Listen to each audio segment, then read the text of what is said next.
बिस्मिल्लाहिर्रहमानिर्रहीम। अस्सलाम वालेकुम वरहमतुल्लाहि वबरकातुहू। अगर आप चाहते हैं कि आपकी ज़िंदगी बदल जाए तो आप ये वजीफ़ा करें। ये वजीफ़ा करने से आपको गैबी मदद पहुंचेगी। ये इतना ताकतवर अमल है कि फ़कीर को भी बादशाह बना दे। आज का वजीफ़ा बहुत ही ख़ास और मुजरब है। आज आपकी खिदमत में एक ऐसा अमल लेकर हाजिर हो रही हूँ जिसकी बरकत से इंशाअल्लाह अल्लाह पाक आपके कारोबार में बरकत अता फरमाएगा, रिज़्क़ और दौलत को वसी और कुशादा करेगा। तमाम दोस्तों से गुजारिश है कि वीडियो को मुकम्मल देखिएगा और गौर से सुनिएगा।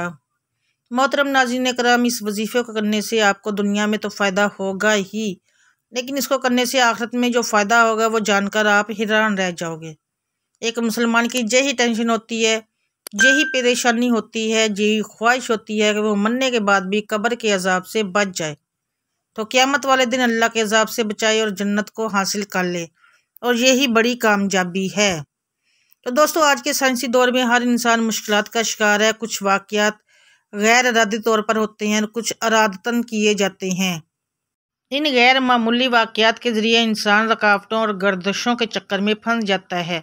अपना तमाम असासा, सेहत, रुपया, तल्लुकात, मोहब्बत और ज़ात दांव पर लगा देता है। उसे अपनी किस्मत पर शक होने लगता है। शादी, कारोबार, रिश्ता ना आना, रिश्तेदारों की मुखालफत, जल्द शादी का ना होना, कारोबार चलाना लेकिन ना चल पाना, मुखालफतों की रोक टोक, शैतानी असरात। क्या किसी ने कुछ करवा तो नहीं दिया? जब मेरे ही साथ ऐसा क्यों होता है? ऐसे तमाम चीज़ें ख़त्म करने के लिए ही आज मैं आपके लिए वो वजीफ़ा लाई हूँ जो आज तक आपको किसी ने भी वजीफ़ा नहीं बताया होगा। नाज़रीन इकराम, ना ही कभी आपने सुना होगा। तमाम नाज़रीन से मेरी गुजारिश है कि मेरी वीडियो को मुकम्मल देखना है और गौर से सुनना है। एक शहर में एक औरत रहती थी जिसका खावंद वसाल कर चुका था। उसके खावंद के वर्सा में सिर्फ 3 दरहम थे। उस बेवा को काफ़ी मुश्किलात का सामना करना पड़ रहा था। इसने वो 3 दरहम पकड़े, बाजार में जाकर एक ऊन देखा और उसको पसंद आया, तो उसने उस ऊन को खरीद कर घर ले आई। चंद दिन गुजरने के बाद उसने उस ऊन को बेच दिया, जिससे उसको 5 दरहम मिले। 2 दरहम से ज़रूरियात ज़िंदगी के लिए चीज़ें ले आई और 3 दरहम का फिर एक ऊन का गोला ले आई। इस तरह से वह अपने बच्चों की ज़िंदगी के लिए ज़रूरी सामान खरीदने लगी। एक दिन ऐसा हुआ कि उसने बाज़ार से कुछ ऊन खरीद कर घर आई। ऊन को रख कर बच्चों को खाने वगैरह देने में मसरूफ़ हो गई थी कि एक परिंदा उड़ता हुआ आया और उसके ऊन को उठाकर उड़ गया। वो ऊन उस औरत के रिज़्क़ का ज़रिया बना हुआ था। वो बहुत ज़्यादा परेशान हो गई और कहने लगी कि अल्लाह, मेरा रिज़्क़ का ये भी ज़रिया ख़त्म कर दिया। अब मैं क्या करूँगी और कैसे अपने बच्चों का पेट पालूँगी? वो सीधी हज़रत दाऊद ताई के पास तशरीफ़ ले गए और उनको अपना सारा किस्सा सुनाया। हज़रत दाऊद ताई इस औरत की कहानी को सुनकर अभी हैरान हो ही रहे थे कि दरवाज़े पर किसी ने दस्तक दी। दरवाज़े को खोलने पर 10 आदमी खड़े थे। आपने इन 10 आदमियों से पूछा कि क्या मसला है। उन्होंने बताया कि हम समंदर में सफ़र कर रहे थे कि अचानक हमारी कश्ती में छोटा सा सुराख हो गया और कश्ती में पानी बढ़ने लगा। हमें अपनी मौत का यकीन हो गया था। हम सब ने मिलकर इस मुश्किल से निकाल दे, तो हम सब ने मिलकर दुआ की जिससे 10,000 दरहम सदका करेंगे। हम अल्लाह से ये दुआ कर रहे थे कि हमारी कश्ती में किसी परिंदे ने ऊन का गोला फेंक दिया। हमने इस ऊन के गोले की मदद से कश्ती के छोटे से सुराख को बंद किया और उसके ऊपर एक संदूक रख दिया। अल्लाह अल्लाह करके हम किनारे पर पहुँच गए। इस तरह हम इस मुश्किल से निकलकर आपके पास जहाँ आ गए और जहाँ पहुँचते ही हमने किसी बुजुर्ग की तलाश शुरू कर दी ताकि उनके ज़रिए से हम अपना सदका किसी मुस्तहिक को पहुँचा सकें। हमको यहाँ किसी के बारे में इल्म नहीं था कि हमने किसी एक बुजुर्ग आदमी का नाम दरियाफ्त किया तो उन्होंने आपका नाम हमको बताया, इसलिए हम सब आपके पास आए हैं। ये लें 10,000 दरहम और जिसको आप इनका मुस्तहिक समझे उसे ये रकम अता कीजिए। हज़रत दाऊद ताई इन लोगों की बातें सुनकर बहुत हैरान हुए और साथ साथ बहुत खुश भी हुए।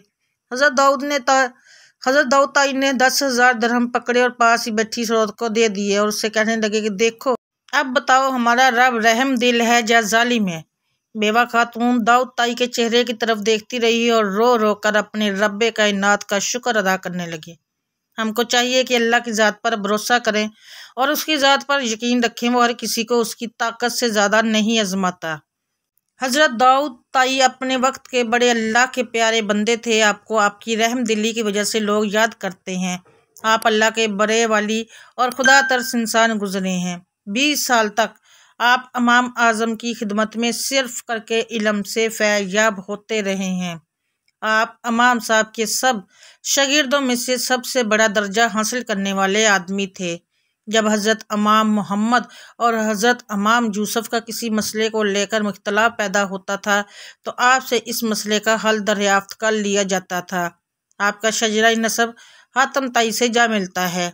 आप 21 सफ़र 47 हिजरी को मुल्क शाम में पैदा हुए। आपने ज़्यादा ज़िंदगी कोफा में बसर की। कहा जाता है कि जिस माशरे में आपने परवरिश पाई उसके 16 दीन थे।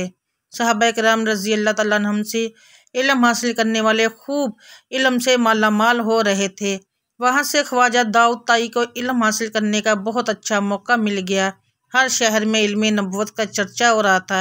आपने इब्तदाई इल्म हासिल करके हदीस के बारे में इल्म हासिल करने के लिए इमाम अहमद हमश इमाम अबी अल्लैला और इमाम अब्दुल मुल्क बिन उमैर से फैज़ हासिल करने के लिए उनके पास गए और उनसे इल्म हासिल करते रहे।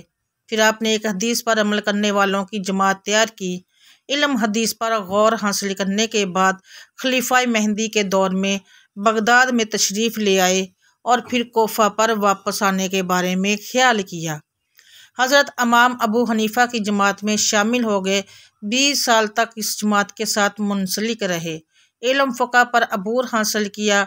आप ख्वाजा हबीब राई हज़रत हसन बसरी के मरीद थे। एक दफ़ा का जिक्र है कि एक आदमी आपकी खिदमत में हाजिर हुआ, कहने लगा कि आपकी छत का एक चीथरा टूट गया है। आपने कहा, मेरे प्यारे, मैंने 20 साल से अपनी छत की तरफ नज़र ही नहीं मारी। जब आपके वालिद का विसाल हुआ था तो 80 दरहम और एक मकान वर्सा में मिला था। वो दरहम सारी उम्र तक आपसे ख़त्म ही नहीं होने पाए थे। आप उस मकान की एक कमरे में बैठ जाया करते थे। जब वो गिर गया तो तीसरे के दर्जे में बैठकर ज़िंदगी बसर करने लग गए। कि कहा जाता है कि एक दिन हज़रत दाऊद ताई की नौकरानी ने कहा कि आपके लिए गोश्त का अच्छा सा सालन बना लूं। हज़रत दाऊद ताई ने जवाब दिया, जी तो मेरा भी यही करता है। उस नौकरानी ने गोश्त बहुत मज़ेदार तैयार करके आपके सामने पेश किया। दुआ फरमाने लगे कि फ़लाँ आदमी के बच्चे कहाँ हैं। नौकरानी ने जवाब दिया, ए अक्का, यही पर ही है। तो आपने फरमाया, जो गोश्त इन बच्चों को दे दो। नौकरानी ने कहा, आप भी इस गोश्त से कुछ खा लीजिए। तो आपने फरमाया, जे गोश्त खाकर भी गंदगी बन कर कूड़े में जाना है। अगर मैं जो खाना यतीम को खिला दूंगा तो ये अल्लाह ताला की बारगाह में मकबूल हो जाएगा।